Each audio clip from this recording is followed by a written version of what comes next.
policies and implementation are data-driven.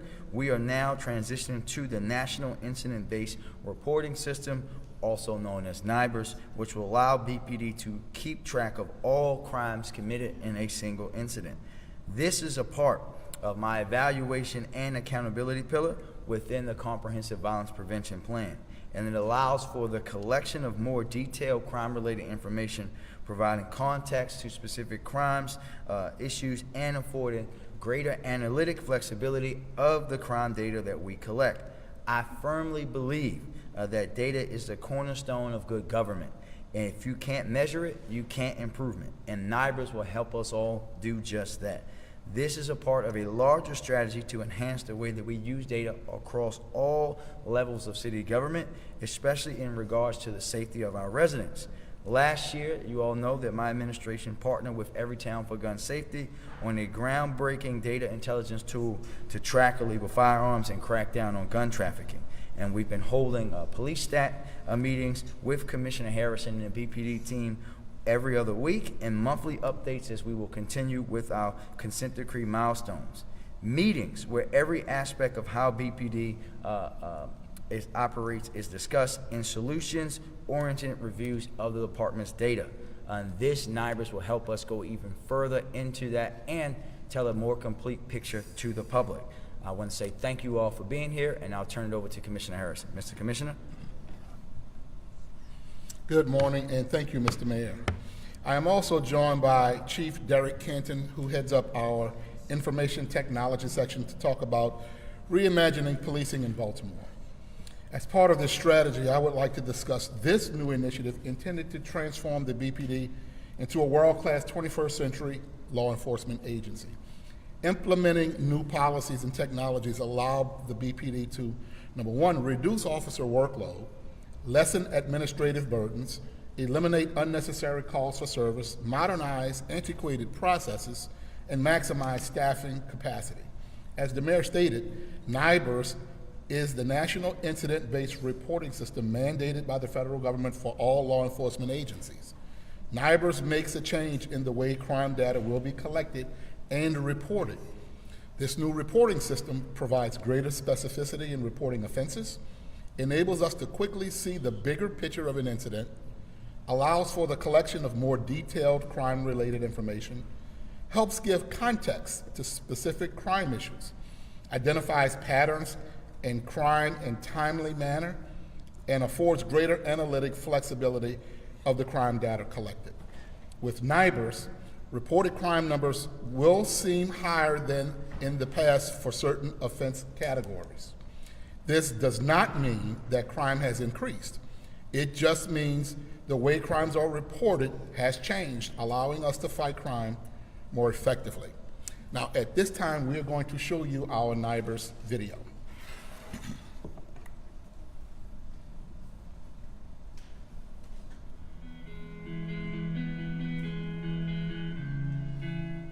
Hello, I'm BPD's Chief Technology Officer, Derek Canton. The way the Baltimore Police Department collects and reports data on crimes is about to change. We're here to introduce the National Incident-Based Reporting System, or NIBRS. The FBI has mandated that all law enforcement agencies across the country make the transition to NIBRS to improve the overall quality, accuracy, and timeliness of crime data collected. For decades, the national standard for crime reporting and data collection was a summary-based reporting system called SRS. SRS operated under a hierarchy rule where only the most serious offense in an incident was reported. Although 10% of crimes committed include traditional offenses. With NIBRS, the hierarchy rule goes away, allowing for 10 offenses per incident. NIBRS also expands the classification of offenses. SRS's 8 Part 1 offenses will turn into NIBRS 52 Group A offenses. This means that reported crime numbers will seem higher than they were in the past in certain offense categories. This does not mean that crime has increased, it just means the reporting has changed. The crime rate appears higher due to the classification of the numbers. For example, someone breaks into a residence with the intent to steal some items. The homeowners wake up and confront the burglar. A scuffle ensues. The burglar hits the husband in the head with a fireplace poker and pushes the wife to the floor. Then the burglar grabs some items and runs out the front door. patrolling nearby. The couple recovers from their injuries. In this incident, 3 criminal acts occurred: aggravated assault, common or simple assault, burglary. In the SRS system, using the hierarchy rule, only the aggravated assault, the most serious offense, would have been counted. In the NIFR system, all of them are counted. Why is this important? The difference does not reflect an increase in criminal incidents, but reflects the difference in the way criminal incidents are counted. NIBRS provides a deep dive into a specific incident. It collects details on victims, known offenders, arrestees, and properties involved in a crime. This increased specificity in reporting will help the Baltimore Police Department quickly see the bigger picture in an incident, identify patterns in crimes in a timely manner, and fight crime more effectively. BPD launched its new records management system, Acts on Records, which allows us to collect the data required to be a NIBRS reporting agency. For more information on BPD's transition to NIBRS, visit baltimorepolice.org/NIBRS.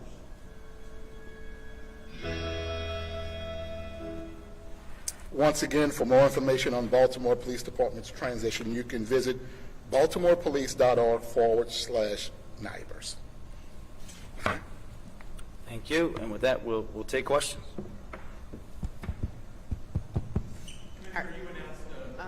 Oh, sorry about that, sir. And just to let everyone know, the website, the video is on our website, so you can pull it from there as well. Good afternoon, Commissioner. You announced, the department announced earlier this morning the arrest of Harry Coakley in a homicide last month, who served 13 years for previous murder and robbery.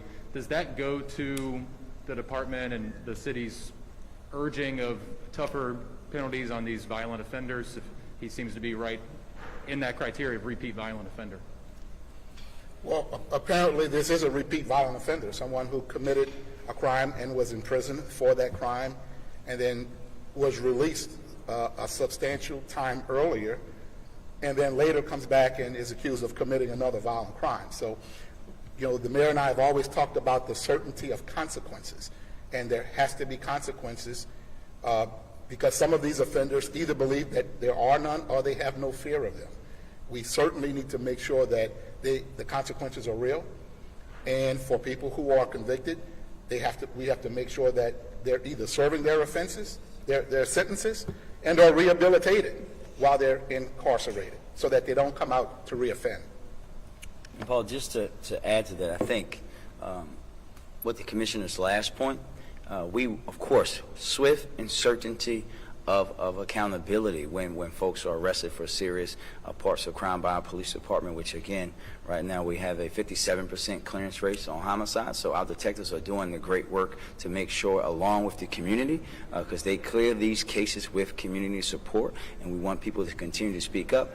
But you heard me yesterday talk about with your colleague, Mike, that we also have to start to ask these questions about what has been done with these individuals when they've been serving so long a periods of time behind bars? What kind of rehabilitation efforts were made? We actually here, the Mayor's Office of Neighborhood Safety Engagement, under my direction, is now working with our corrections folks to start to train folks before they come home so they'll never have to go back out there on the street. But when you think about the amount of people that we see over and over again, it has to be a broader conversation with the individuals who run those prisons about how we can really work to rehabilitate people as well. Ready? Yeah, I have a few questions. So you actually just explained how this system will be different compared to the previous SRS system. But how will this be helpful specifically for the community, and will this change how you guys disseminate information to the media? So we will have to go through an education campaign with community. We've already started that within our department because under the SRS system there were 8 offenses. The most serious offense was the one that was reported. Now the Part A of NIBRS has 52 offenses. And we have to educate the community. We have to have a serious socialization process to make sure the community understands how we are reporting, and then make sure that we're reporting. We will certainly continue to provide you the numbers of specific incidents like a shooting, like a murder that occur. But we want to make sure we're getting the full picture of what happened. Just like you saw in the video, if there's a burglary but other things happen while inside the home, all of those things will be counted now. Doesn't mean that crime goes up. It's still one incident, but there are 3 different crimes committed within that one incident. Okay, and do you think this will be helpful towards the bigger picture of solving crime in the long run? Well, we do, and with all the other law enforcement agencies around the country, we do, because it gives us a clearer look into the bigger picture. For analytical reasons and analytical purposes, we get to know now what actually happened, so we can know MO, modus operandi, how crimes were committed, that might be able to help us link perpetrators to other similar crimes. So for analytical reasons, we absolutely think it will make us more effective and more efficient. And last question for you. Do you think this will, or will this be easily accessible to the public to view this information? It will be easily accessible. It will be on our website. We believe that our dashboard will be live at the second quarter of this year, I believe, and it will be right there on our website for you. Thank you. Thank you, Brittany. Nothing will change about how we share our data. That's a mandate from me, so all of our agencies know that they have to share their data. We will continue to do that publicly. Jessica? I just had a small question. So the current crime data that we're able to see online now, this change isn't reflected in that? It's visible on like CityStat at the moment? No, I don't think that's changed as of yet. Okay. And was there a delay in implementing this at all? We actually started this process last year because everybody in the country was supposed to make the transition January 1st of this year. We started the process. We had verification processes to make sure our department was not just capable but ready, and we were. It takes some time to transition. We have brand new technology with our records management system, so it's taken us some time to transition, but we actually started last year in preparation to launch by January 1st. It'll be from January 1st moving forward, probably. And just a reminder, we know this is something that all departments across the country are under federal order to do. Was there frustration with the old system too, Mayor and Commissioner, because of the way that the breakdown was in terms of what you could report and how that was released? Listen, a great question. What I would say is frustration in the sense of you would hear in community meetings sometimes on incidents they knew other things that happened, and you would put your district commanders and others really sometimes at odds with residents who knew information, but the only thing that our officers and leaders were able to say is what was legally bound, they were legally bound to report and how they report out. This we just think is more transparent. We look forward to working with the community to understand it in a deeper way because, as I always say, a more informed citizenry is a better one. We also had another shooting at Pimlico and Cross Country Boulevard overnight, and I know that the quadruple shooting just recently. Any information you guys can release dealing with the situation that happened last night? Is there any relation to any incident, the quadruple shooting, or anything else? To our knowledge, at this moment, they are not related, and detectives are still combing through evidence and working to collect even more evidence, more video, and to locate more witnesses. The thing we need more than anything, Barry, is for people who were there and who saw it and know what happened to come forward to help us, because the only way we improve and get better with this is with community support. So detectives are still working right now trying to collect more evidence, locate more witnesses, and following the leads that they already have. And the cross-country, Pimlico and cross-country, any new information that you can release? No new updates at this time.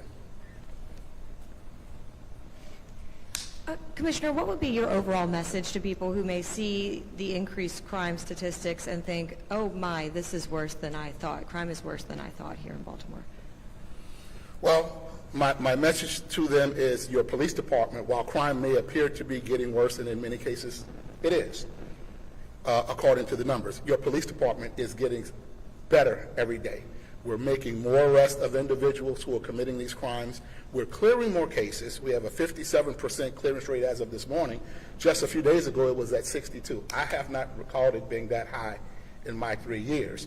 So detectives are doing a much better job. Officers are doing a much better job.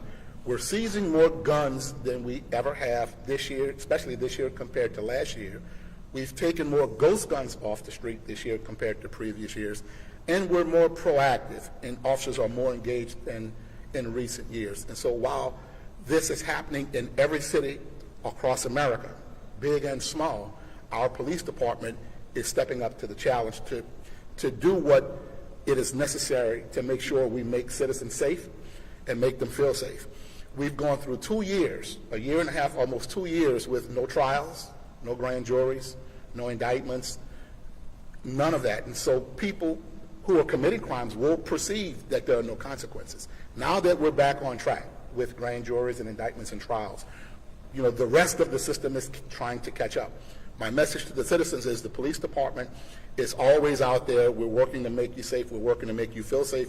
And we're doing a better job in all of those areas. Although we'll be the first to admit there's always more work to be done.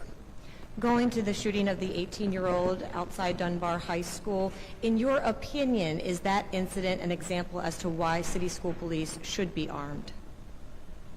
Well, I don't know that that incident has anything to do with whether or not school police should be armed. What I will tell you is that that incident is a classic case of conflict resolution or the failure to solve those conflicts the appropriate way. Group of kids outside met up by another group of kids. Maybe they know each other. Maybe they know of each other.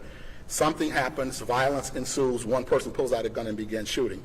The fact that the cops in the schools are not armed had nothing to do with those bad decisions. Right, So, but the and other children there, it could have been worse. it could have been worse. But the officer, as I learned yesterday, the officer who's assigned to the school was actually inside the building while the students were out. So it wouldn't have mattered whether the officer was armed or not in that specific case. I will say that this speaks to a culture of violence where people are making bad decisions to use guns to solve that conflict. The fact that they got the guns in a bad way and aren't supposed to have them, and their willingness to use them indiscriminately like they did, could have shot multiple people. That speaks to a culture, a mindset that we have to change. Are you? Did they all get two? Hello, Mr. Mayor. ARPA funding and Safe Streets. We know that they're going to be getting some of that ARPA funding. Why isn't there a way to track where that money is going to go once it's in the hands of Safe Streets? So again, I think we know what Safe Streets is. We know that Safe Streets gets city funding, but I want to be very clear. The ARPA funding that is going to community violence intervention is not just going to Safe Streets. So that may be something that you've made up in your mind, but the reality is it's going to go to community partners across the city. And if you look at how Safe Streets itself is funded, and you look at the organizations that run it, like LifeBridge and Catholic Charities and Living Classrooms, it's not hard to find out how they're spending that money, because these are credible community organizations that have million-dollar budgets that do great work across Baltimore. And when we're funding these kind of credible organizations who are doing great work solving, preventing violence and solving community issues day to day, that's something that we'll continue to do. I understand that there's more than just Safe Streets out there, but just for the sake of example, Safe Streets is made up of a lot of different organizations, and we found it difficult to really drill down to. Yeah, I'll explain it to you again. Maybe it wasn't simple enough the first time. Safe Streets the money comes through Muncie out to the community organization partners who then fund the program. So like any other grant, there's an opportunity for you guys to discuss with LifeBridge, with Living Classrooms, with, all of our community partners on what's going on with Safe Streets. They would be happy to have you guys come and visit their sites so that you guys can see actually what happens with our violence prevention workers. Thank you. Thank you. Derek?